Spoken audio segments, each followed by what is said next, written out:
benefits of children. The Avraham Zakein Ba Bayamim. The Torah tells us that Avraham is elderly. He's coming along in days. VaHashem Beiraches Avraham Bakol. And Hashem blesses Avraham with everything. What does Bakol mean? So we know the famous Rashi. Rashi says that Bakol means Ola B'Gematria Ben. The word Bakol, Bet, Kaf, Lamed, in Gematria is the same Gematria as Ben, which is 52. And so therefore the Torah is telling us that Hashem blessed Avraham Avinu with a Ben. And now that he had a son, he had to marry him off. So this explains, says Rashi, why this sentence is the introductory sentence to the whole narrative of Avraham sending Eliezer to find a wife for his son Yitzchak after Sarah has passed away. So I just want to throw out this idea that the Ksav Sofer, who's the son of the Chassam Sofer, Moshe Sofer, mentions in his father's name. He says that many times a person may feel that they've lived a full life and they've accomplished all that they need to accomplish. As a matter of fact, we talked about this in the Kuzari. The Kuzari said that there are times when a person might feel, I fulfilled everything I need to fulfill in this life, and it's time for me, I don't have anything left for me in this life to really do. So, like, I'm just twiddling my thumbs. I'm just, I'm not really accomplishing anything. And that's why HaKadosh Baruch Hu, or at least one of the reasons why Hashem gives us children. He gives us children because even though we may have accomplished great things in life, we still serve a vital purpose for the next generation. And sometimes we have to realize that one of the benefits of having children is that maybe your whole saving grace, maybe the whole reason why Hashem is keeping you alive is because you have something vital to provide for your children. And that's the connection that is contained in this pasuk. Ve'avraham zakein ba bayamim. That Avraham was old. He was quite elderly. And you might think, well, if he's already accomplished everything that he needs to accomplish, all of the very important stories about Avraham bringing people into his tent and exposing the world to monotheism and doing all of the great things, he's done it already. He's accomplished everything that he needs to accomplish in life. And therefore, all of the ensuing chapters, when Avraham is still living, but he's not really accomplishing very much in the biblical sense, why is he still alive? The answer is, Vashem Beiraches Avraham Bakol, because Hashem blessed Avraham with a son. And at this chapter in Avraham's life, he was no longer living in order to accomplish great things for himself, but he was rather living to make sure that he could pass on whatever legacy he had created to his son Yitzchak and make sure that he turned out okay. And that's why there's a pasuk in the Torah that one of the blessings that Hashem provides us in Parshas Kitavo, in Sefer Devarim, in source number 3, is Vahusiracha Hashem L'tova. That Hashem will give you extra for goodness, B'fri vitnecha, through the fruit of your womb, Uv'fri vehemtecha, and through the fruit of your animals' wombs. So the Chassam Sofer says, Vahotirecha is a very strange verb. It literally means God will leave you over. And what he explains is that what it means. He says, God will let you continue living and will let you live longer in your life, because even though perhaps the vital task of your mission in life has been fulfilled, you've accomplished your great novel, you've written, whatever you need to write, you've climbed the Mount Everest, you've conquered whatever you need to conquer for yourself personally. But you still need to continue living because of B'fri vitnecha, because of the fruit of your womb. They need you, and they serve, and therefore your purpose is to provide them with what the nourishment and the nurturing that they need in order to become the great people that they're destined to be. Therefore the Ksav Sofer explains that when we say in Hallel, Lo amus ki echye va'asaper ma'aseka, I will not die, ki echye, so that I can live. And the words ki echye could be explained in a number of different ways.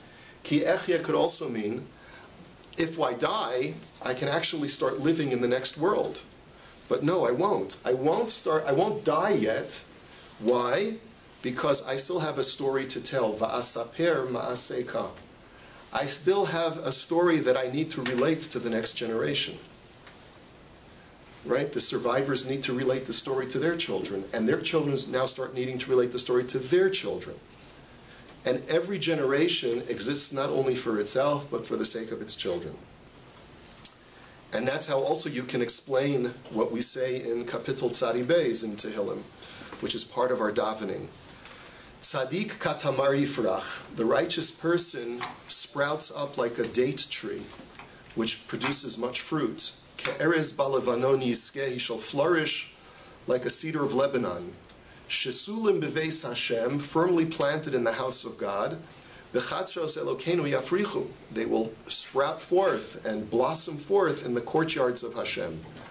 Od yinuvun b'seva, they will still flourish even in old age. D'shenim v'ra'ananim yiyu, they will become healthy and with a sense of well-being. Why? Why do people retain their health in old age? What's the reason? Because of this last pasuk.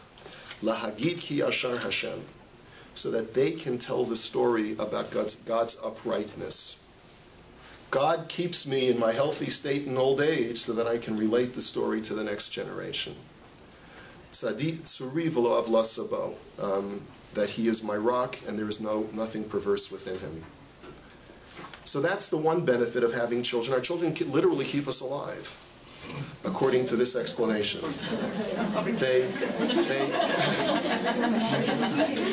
They may give us a lot of gray hair. They may kill us, but they keep us alive at the same time. They kill us and keep us alive at the same time. What an interesting phenomenon. Okay. They keep us awake at night also. The second benefit of having children, the Ksav Sofer says, is also explicit in this pasuk. That when it says Vashem Beraches Avraham Bakol, it was precisely because Avraham was old and he knew that his last chapters, his golden years, were ahead of him. And therefore his blessing was that he would continue living on perpetually through his children or through his students, in this case through his son Yitzchak and through Yitzchak's progeny in turn. And that's why the Gemara says that when you leave, there are two different terms that are used, two verbs that are used in the Tanakh to describe death. One is called mita, which is the normative term, right? Vayamos, he died. And the other one is vayishkav. Vayishkav imavosa, that he lay down. Shechiva. And so the Gemara says, what's the difference between when does the Torah use the verb of shechiva and when does it use the verb of mita, of death? So the Gemara says that it depends what kind of child you leave over. If you leave over a child that can continue your legacy, so then you're merely lying down, but you haven't died. Because even though your body and your consciousness is not part of this world anymore, but your child lives on to continue the work that you started, so therefore that's not called a real death. When you don't leave a child who can continue your work, and also perhaps this applies to someone who doesn't sadly have children, but leaves over students in the world who can perpetuate his or her legacy. So, but if you don't leave that over, so then that's called mita. So therefore the Gemara says, David, sheniach ben kemoso nemer bo shchiva. David HaMelech left over his son Shlomo, so it says for him, vayishkav. And Yoav, sheniach ben kemoso nemer bo misa. Yoav, his general, did not leave a child to continue his legacy. And that's why it says about him that he died. And that also explains why at the very, and this is our last passage, in Sefer Melachim, what does David promise to Bathsheba? He promises to her that my son Shlomo, who is your son, will rule after me. V'hu yeshev al kis'i tachtai, and he will sit on my throne in my stead. Kikena eseh hayom hazeh, I swear to you, Bathsheba, this is what I will do today. So what does Bathsheba do? Vatikod Bathsheba apayim eretz, vatishtachu lamelech. So she bows down 7 times, but then she says, Vatomer Yechi Adoni HaMelech David Le'olam. My master, the King David, will live forever.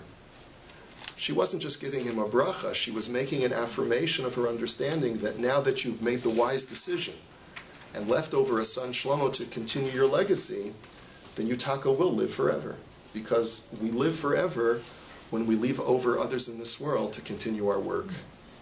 So certainly a way of appreciating our children. They keep us alive because they continue to provide us a sense of purpose. And sometimes it's not children, and sometimes it's the grandchildren, right, depending upon your age, right? But also realize that even after we leave this world, as long as our children can continue in our path, then they are also keeping us alive in a very true sense as well. Of course, in order to be able to accomplish this goal of having our children continue our legacy, sometimes we have to not be deferential to them. Sometimes we have to discipline them and know how to mold them and shape them in a way that can guarantee that they continue that legacy for us. So obviously, as much as we appreciate them, we have to have the wisdom of being good parents as well. All right, have a good day, everybody. Thank you.